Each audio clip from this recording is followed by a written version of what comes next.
I'm Victor Principe, and I am standing in front of a crown jewel Bellport, the Bellport Village Hall. This building stands on land that was once part of Captain Bell's apple orchard and was later owned by the philanthropist Lucy Mott, who donated the land for this building. Village Hall was designed in 1923 by famous architect Amar Embry for the Bellport Memorial Library. The village purchased the building in 1985 when Frank Trotta was mayor. This landmark is not only listed on the National Register of Historic Places, but it is also on the Bellport Lane Historic District. I am here today to show you what makes this building so significant. Let's take a look. Village Hall is a Greek Revival building of perfect symmetry.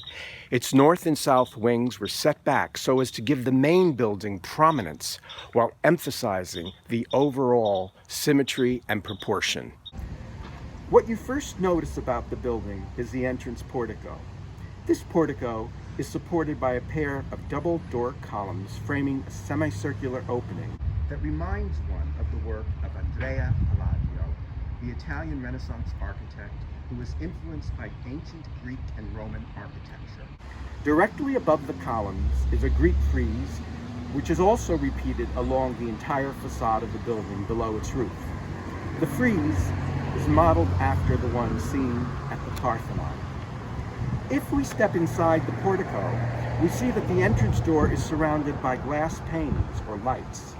There are 10 square panes along the top and 18 on either side of the door, and they are encased in slender pilasters. The size and arrangement of these panes was Embry's take on something commonly used in the 19th century to throw light into an entryway.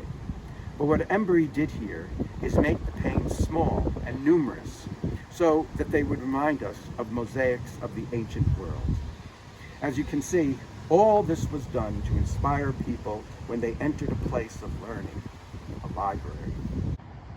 Today, one hopes that the symbolism that Embry embedded in the significant work of architecture inspires good village governance, which brings me to the reason as to why I made this video.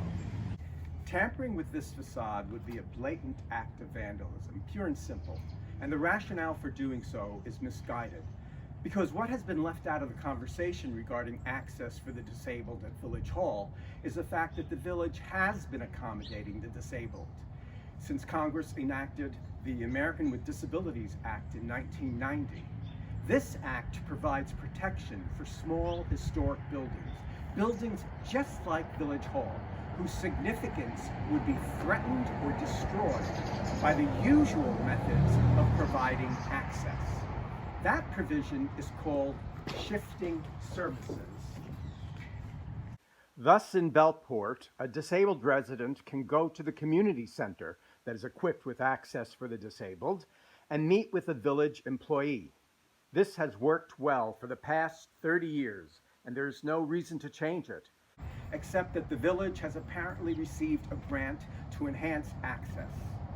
But if this money is to be utilized, then the village should hire an architect and refrain from pressuring the Historic Preservation Commission to approve a front entrance. Access should be provided in the least obtrusive way, not the worst possible way. Disfiguring Village Hall by widening its entrance door, altering the portico and columns, replacing the brick walkway and steps by regrading or installing a ramp and railing would be fatal to this building, and it's exactly what Congress intended to prevent with the shifting services provision. Such cluelessness would harm Bellport Lane as well. It would be marred with a painted curb, a painted handicap parking spot, and a sign indicating such, all in front of Village Hall and on the lane. This would be madness, and all of it unnecessary. A Bell Street approach to an east entrance, as at the community center, makes more sense, and handicap parking already exists on Bell Street. If that's too complicated, then the village should give back the money and continue as it has been doing for the past 30 years. Forging ahead on a front entrance, no matter what, would demonstrate a reckless indifference to Bellport's historic resources. I've been losing sleep over this. And now that you know what the village is thinking, I'm sure it upsets you as well. Please call or email the mayor and the board of trustees and tell them how you feel about our village hall. Their contact information is on the village website. Let's not diminish Bellport and its sense of place. Their job should be to protect our history, not destroy it. Thank you for listening. Please share. And thank you for joining me on this external tour of our spectacular village hall.